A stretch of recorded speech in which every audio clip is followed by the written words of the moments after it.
નમસ્કાર, ગુજરાતી અજબ ગજબ યુટ્યુબ ચેનલમાં તમારું સ્વાગત છે. દોસ્તો, સિઝન મુજબ અલગ અલગ ચીજ વસ્તુઓ ખાવાથી આપણું શરીર છે હેલ્ધી રહે છે. જેમ કે શિયાળો હોય અને શિયાળામાં પાકતા ફ્રૂટ છે, શાકભાજીઓ છે, એ પ્રકારની અલગ અલગ ચીજ વસ્તુઓ છે. આ પ્રકારની ચીજ વસ્તુઓ ખાઈને આપણે આપણા શરીરને શિયાળા દરમિયાન હેલ્ધી રાખી શકીએ.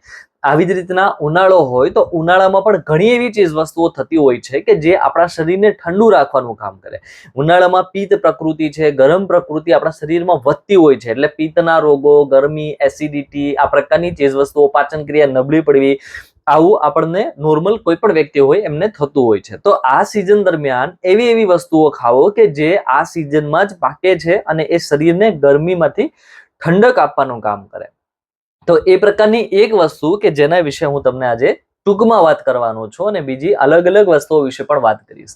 આજે આપણી પાસે છે કપૂરિયા. દોસ્તો, આના વિશે કદાચ ઘણા બધા લોકો કે જે દરિયાકાંઠાના વિસ્તારોમાં રહેતા હોય એ લોકો જાણતા હશે. આ કપૂરિયા છે એ ખાસ રોજ 7 થી 8 જેટલા તમે અગર લીલા ખાવાનું રાખો, આની અંદરથી નીકળતું જે ફળ છે એ તમે ખાવાનું રાખો તો શરીરને ઠંડક આપવાનું કામ છે એ કપૂરિયા કરે છે. શરીરમાં ઠંડક આપે, એસિડિટી, પિત્ત કે પિત્તને લગતા કોઈ પણ અન્ય રોગો હોય કે ગરમી વધારે થતી હોય શરીરમાં, પાચન ક્રિયા નબળી હોય, અશક્તિ કે નબળાઈ આવી ગઈ હોય, ખાસ કરીને ઉનાળાની ગરમીના કારણે, તો આ કપૂરિયા તમને ઠંડક આપવાનું કામ કરે.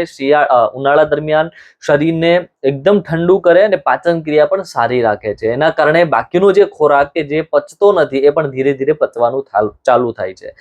આના સિવાય પણ એવી અલગ અલગ વસ્તુઓ છે. જેમ કે રાયણ છે એ આ સિઝનમાં પાકે છે, કરમદા પણ આ સિઝનમાં વધારે પાકતા હોય, આના અથાણા પણ ખાઈ શકો, ડાયરેક્ટ પણ તમે એ ખાઈ શકો છો. આના સિવાય એક ટોસરું કરીને એક વસ્તુ આવે છે, એ પણ ભરપૂર માત્રામાં ખાવામાં આવે છે ઉનાળા દરમિયાન. તો ઉનાળામાં મળતી આ ચીજ વસ્તુઓ છે શરીરમાં ઠંડક આપે અને શરીરને મજબૂત રાખવાનું કામ છે ઉનાળા દરમિયાન કરે. કેરીનો પણ સમય છે, પણ અડધીથી એક કેરી તમારે આ સિઝનમાં રોજ ખાવી જોઈએ કે જે શરીરને ઠંડુ રાખવાનું કામ કરે. એ પ્રકારના ફળો, ચીકુ હોય કે અન્ય કોઈ પણ ફળ કે જે ઉનાળામાં ભરપૂર પાકતા હોય એ ફળો પણ તમારે આ સિઝનમાં વધારે પડતા ખાવા જોઈએ. આ પ્રકારના વિડીયો જોવા માટે આપણી ચેનલને જલ્દીથી સબસ્ક્રાઇબ કરો, વિડીયોને લાઈક કરો.